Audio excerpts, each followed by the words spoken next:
Magandang araw sa inyong lahat mga kababayan. So update naman tayo ngayon dito sa Uni5 Grand Central Station. Pero bago tayo tumungo dun sa Uni5 Grand Central Station, ay titingnan muna natin dito sa kahabaan ng West Avenue. So dito mga kababayan, makikita pa rin natin yung mga nakatambak na mga scaffolding na ginamit nila. Tapos yan, nakikita naman natin mga kababayan na coping beam. Yan yung natapos na nila. Bali katatanggal pa lang nila ng mga 1 linggo na mga forma dyan.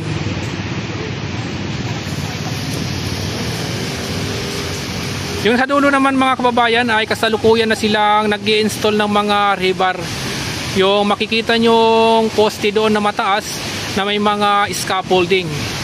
Bali yan na yung panghuling coping beam na ginagawa nila mula dito sa EDSA. Pero doon sa dulo mga kababayan, yung papuntang Quezon Avenue, ay marami pang lalagyan ng mga coping beam. So ayan mga kababayan, ito yung sitwasyon ngayon dito sa West Avenue.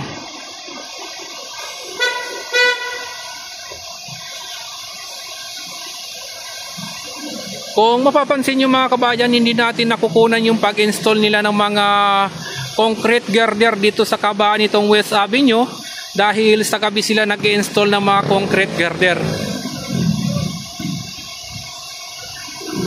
So ito naman yung footbridge dito sa tapat nitong EDSA. Bali mayroon ng bubong. Kaya lang medyo dumilim na dito sa EDSA. So pupunta naman tayo doon sa harap ng Uni5. Sa ngayon naman mga kababayan, nandito na tayo sa harapan nitong Uni5 Grand Central Station. Ito pa rin yung nasa kanto nitong West Avenue at EDSA. So itong mga nakikita ninyo mga scaffolding mga kababayan, yan yung ginagawa nilang coping beam. Bali na-install na nila yung mga rebar dyan sa ibabaw at lalagyan na lang nila ng forma para mabuhusan. So ayan mga kababayan, no, napakalaki ng mga scaffolding na ginamit nila dito.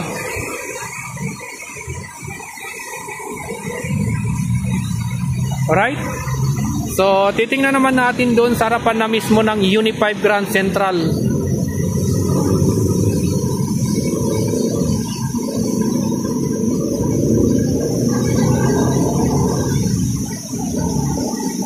So naglalakad tayo dito sa footbridge.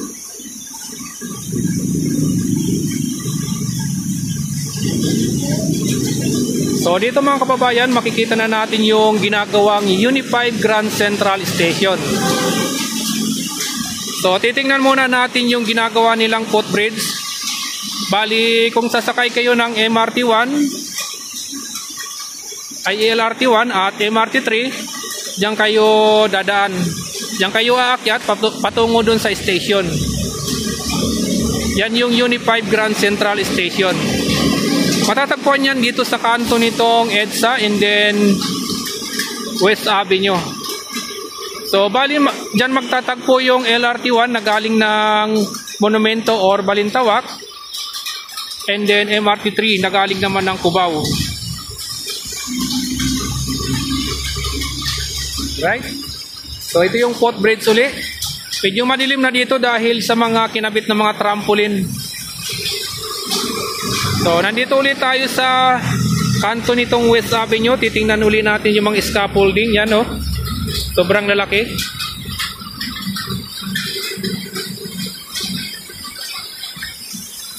Tapos nasa kanan naman natin yung EDSA.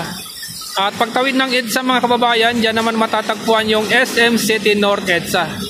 So pupunta naman tayo dun sa sa North Avenue mga kababayan. So ngayon naman mga kababayan, nandito na tayo sa kanto nitong North Avenue at EDSA. Yan o. At dito makikita naman natin yung mga scaffolding pa rin na mga ginamit na nila. Tapos yan naman yung mga bakal na dumating. So titingnan natin dun sa harapan nitong West Avenue ay North Avenue.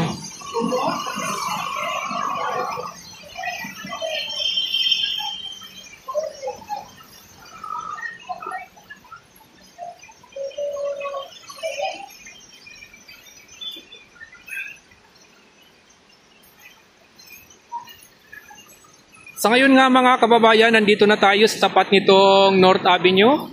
At nasa harapan naman natin yung itinatayong MRT-7 North Avenue Station.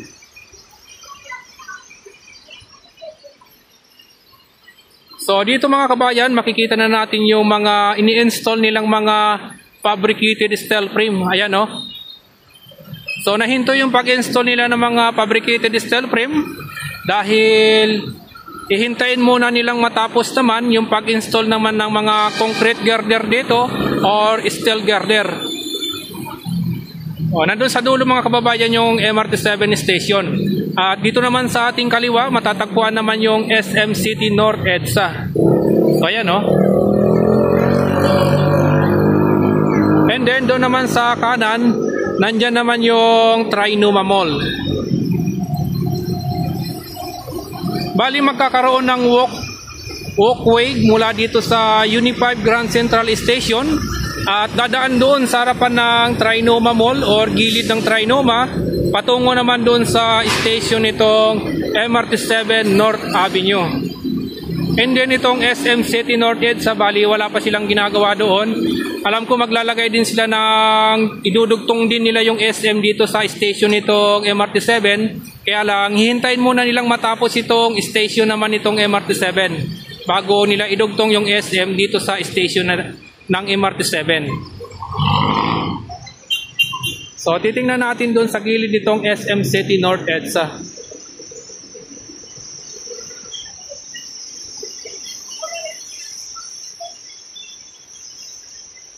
So, dito naman mga kababayan, marami pa rin mga naka-install ng mga fabricated steel frame.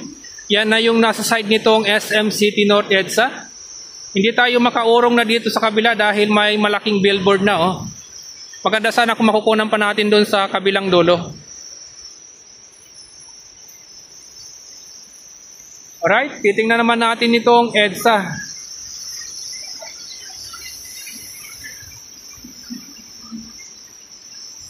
So yan, nakaharap naman tayo mga kabayan dito sa EDSA at sa MRT-3 na galing ng Cubao. And then yung nasa kabila mga kababayan ng kulay brown, yan naman yung LRT-1 na galing ng Monumento or FPG Station patungo nga dito sa Uni5 Grand Central Station. Yan o, di na natin masyado makita gawang may footbridge ay may billboard. Tapos dun sa gitna nakatambak pa rin yung mga release na gagamitin nila dito. Kaya lang, sa ngayon wala pang contractor na nakabid nitong Unified. So ayan mga kababayan, maraming salamat sa inyo. At hindi nga tayo nakapagpalipad ng drone dahil medyo umuulan.